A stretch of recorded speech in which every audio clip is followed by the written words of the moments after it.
قرب قیامت میں اللہ کے نبی صلی اللہ علیہ وسلم نے فرمایا قرب قیامت کی ایک علامت یہ ہے کہ لوگ زمین میں دھنسیں گے۔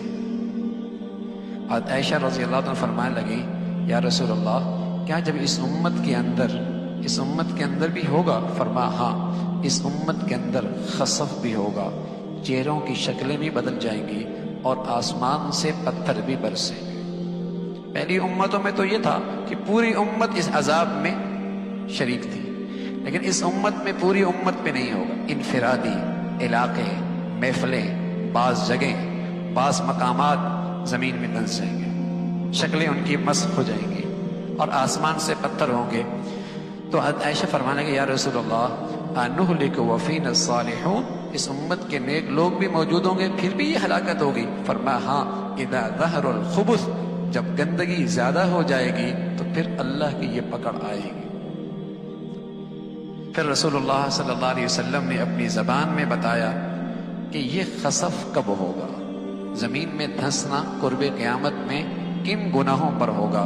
تو فرمایا المجاہرہ بالغناء والرفث، جب ناچ گانا کھلے عام ہونے لگ جائے، جب ناچ گانا کھلے عام ہو جائے گا، والمغازف، اور آلات موسیقی کھلے عام ہو جائیں گے، وشرب الخمور، اور شرابیں کھلے عام پی جائیں گی۔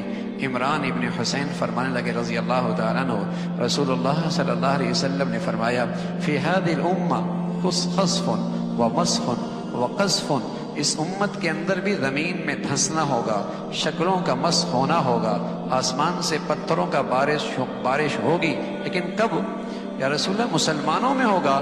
آپ نے فرمایا وَمَتَى ذَلِكَ، اس کے علاوہ کون اور اس کے علاوہ کس پر؟ فرمایا جب یہ مسلمان اسلام کے نام لیوا، اذا ظہرت القینات والمغازف وشربت الخمور، گانے بجانے والیاں اور آلات موسیقی کی جب کثرت ہو جائے گی اور شرابیں پی جائیں گی، پھر اس امت کے اندر بھی زمین میں دھنسنا ہوگا۔ یہ جو آپ کو نظر آتا ہے نا، یہ ٹیلنٹ پورے ملک میں تلاش کیا جاتا ہے، کون اچھا گلوکار بنتا ہے، یہ ہونا ہے۔ اس لیے کہ قرب قیامت میں دھنسنا بھی تو ہے، جب تک یہ ٹیلنٹ تلاش نہیں ہوگا اس وقت تک یہ عام کیسے ہوگا؟ ٹیلنٹ تلاش کیا جاتا ہے نا، اور دانشگاہوں کے اندر، تعلیمی گاہوں کے اندر بھی کلاسز دی جاتی ہیں۔ اس نسل کو اب اسی کی ضرورت رہ گئی ہے، ناچتا کہتا ہے، گاتا کیسا ہے۔ پہلے میں اپنے بچوں کو اللہ کا نام سکھاتی تھی، اور جب وہ گنگناتا ہے تو کہتے ہیں بچے میں ٹیلنٹ بہت ہے۔ جب وہ گنگناتا ہے اماں کے سامنے ناچتے ہیں، ٹیلنٹ بہت ہے۔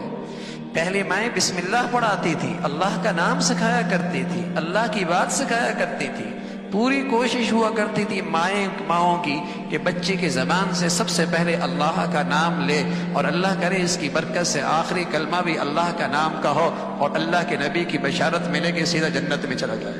لیکن اب کیا ہے، مائیں بچوں کو جب سینے سے لگاتی، چھاتی سے لگاتی تو ان کی تربیت کرتی تھی، حسبی ربی جل اللہ ما فی قلبی غیر اللہ نور محمد صلی اللہ لا الہ الا اللہ لا الہ الا اللہ، دودھ پلا رہی ہوتی اور ان کے کانوں پہ ہاتھ رکھ کے انہیں یوں لوریاں دے رہی ہوتی، اور ان کے زبان سے یہ الفاظ ہوتے تھے تاکہ بچے کے دل کی دنیا میں یہ چیزیں نقش ہو جائیں، اور جب وہ زبان کھولے تو اللہ کا نام لے، زبان کھولے تو اللہ کا نام لے، اللہ کا نام لے۔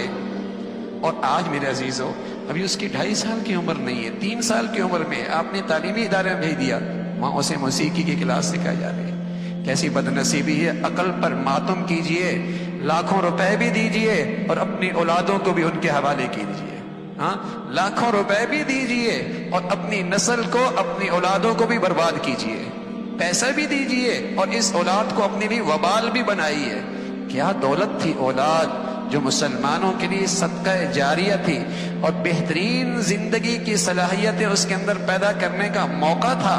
کیا بڑی دولت تھی کہ مسلمان اس میں سرمایہ کاری کرتا، اپنے وسائل لگاتا، اپنی صلاحیتیں لگاتا، اپنی توجہ دیتا، تاکہ اس سرمایہ کاری سے ایسی چیز بنے کہ کھربوں سال کی زندگی میں اس کے لیے صدقہ جاریہ بنے، اور دنیا کے چند ٹکوں کے خاطر اس کی آخرت بھی برباد کرتا ہے اور اپنی بھی آخرت برباد کرتا ہے، تو رسول اللہ صلی اللہ علیہ وسلم نے فرمایا اس امت میں خسف ہوگا جب آلات موسیقی اور گانا بجانا اور ناچنا عام ہو جائے. شریف گھرانوں کی عورتیں، ہاں شریف گھرانوں کی شادیاں، وہاں بھی اسٹیج اب سجتا ہے. جہاں ان کی نسلوں میں کبھی تصور بھی نہیں تھا کہ ان کی شادیوں کے اندر بھی اسٹیج پہ یہ سب کچھ ہوگا، لیکن ہو رہا ہے. یہ سب کچھ ہو رہا ہے اور آگے بڑھتا چلا جا رہا ہے. تو ہاں ہوگا، اس لیے کہ قبر قیامت میں زمین میں دھنسنا بھی تو ہے، مرنا بھی تو ہے. ہاں یہ قیامت کی شکل بھی پوری تو ہونی ہے. اللہ رب العزت ہمیں، ہماری نسلوں کو، ہماری اولادوں کو ان فتنوں سے اور ان گندگیوں سے ہمیشہ محفوظ فرمائے، اور اللہ اپنی ناراضگی سے، غضب سے ہمیشہ محفوظ فرمائے.